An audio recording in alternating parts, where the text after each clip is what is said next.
नमस्कार, मैं हूं पारुल यादव और आप देख रहे हैं कृषि जागरण पावर्ड बाय स्टेल इंडिया।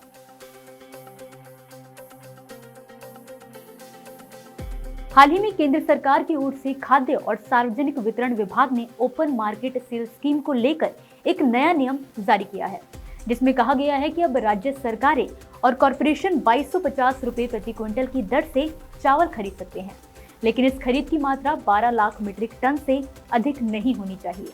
आपको जानकारी के लिए बता दें कि OMSS यानी कि ओपन मार्केट सेल स्कीम नीति का मुख्य उद्देश्य चावल की आपूर्ति को नियमित करना और खरीद बिक्री में स्थिरता बनाए रखना है। उपभोक्ता मामले, खाद्य और सार्वजनिक वितरण मंत्रालय ने ये नीति घोषित की है। इसके तहत राज्य सरकारों और इथेनॉल डिस्टिलरीज को चावल की बिक्री के लिए स्पष्ट दिशा निर्देश दिए गए हैं। तो जैसा कि हमने आपको बताया कि इस नीति के तहत राज्य सरकारें और उनकी नामित एजेंसियां भारतीय खाद्य निगम से चावल 2250 रुपए प्रति क्विंटल की दर से खरीद सकती हैं, जिसकी खरीद मात्रा अधिकतम 12 लाख मीट्रिक टन तय की गई है। खास बात यह है कि खरीद बिना ई नीलामी की होगी, जिससे राज्य एजेंसियों के लिए चावल खरीदना और उसे पब्लिक डिस्ट्रीब्यूशन सिस्टम और कल्याणकारी योजनाओं के लिए उपलब्ध कराना आसान हो जाएगा। इससे आपूर्ति श्रृंखला भी बेहतर हो सकेगी और किसी भी प्रकार की कमी को रोका जा सकेगा।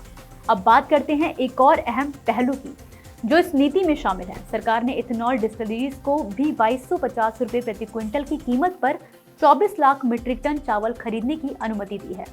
ये कदम भारत की जैव ईंधन नीति के तहत इथेनॉल उत्पादन को बढ़ावा देने के लिए उठाया गया है।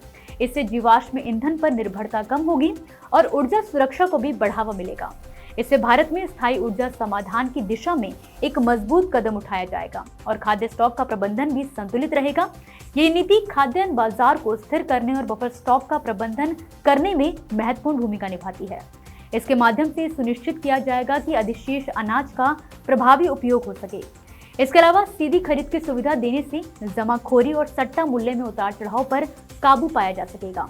इससे किसानों को भी राहत मिलेगी, क्योंकि FCI द्वारा चावल के स्टॉक की मांग बनी रहेगी। इस नीति का एक और अहम पहलू ये है कि सरकार ने चावल का मूल्य 2250 रुपए प्रति क्विंटल पर स्थिर रखने का फैसला किया है। इसका मुख्य उद्देश्य बाजार में उत्पादों को सस्ता और किफायती बनाना है। इस कदम को भारत के इथेनॉल मिशन कार्यक्रम के साथ जोड़ा गया है, जिसमें सरकार का लक्ष्य 2025 तक पेट्रोल में 20% इथेनॉल मिश्रण करने का है। जरूरी बात यह है कि इस नीति से कई क्षेत्रों में सकारात्मक बदलाव आने की उम्मीद है। ये भारत के आर्थिक और सामाजिक उद्देश्यों को संतुलित करने में मदद करेगी और भारत की स्थिरता और विकास की दिशा में एक महत्वपूर्ण कदम साबित होगा। तो आपको ये जानकारी कैसी लगी, हमें कमेंट बॉक्स में कमेंट करके जरूर बताएं। साथ ही खेती किसानी से जुड़ी खबरों के लिए देखते रहिए कृषि जागरण। नमस्कार।